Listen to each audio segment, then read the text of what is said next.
Hey guys, it's Alicia with WTI. If you've got some painting to do, then you're gonna wanna pick up this roller tray. This is the handy roller tray from Burcom, and this thing is awesome.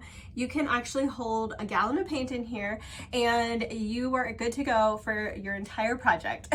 So I really like this paint roller tray because it does an awesome job of holding the paint in there, and also it has this ramp function and these ridges, which do an awesome job when you are rolling out the excess paint and distributing it evenly onto your roller. So I think it does a great job for that. You can also get liners that fit right inside and make cleanup a breeze.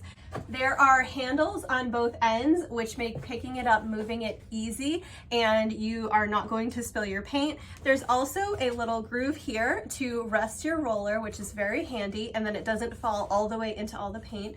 And up here, there's a magnet where you can place your brush, and it holds it there as well without your brush falling in. So really well designed paint roller tray. It does a great job. I've been really happy with it, and that's my point of view.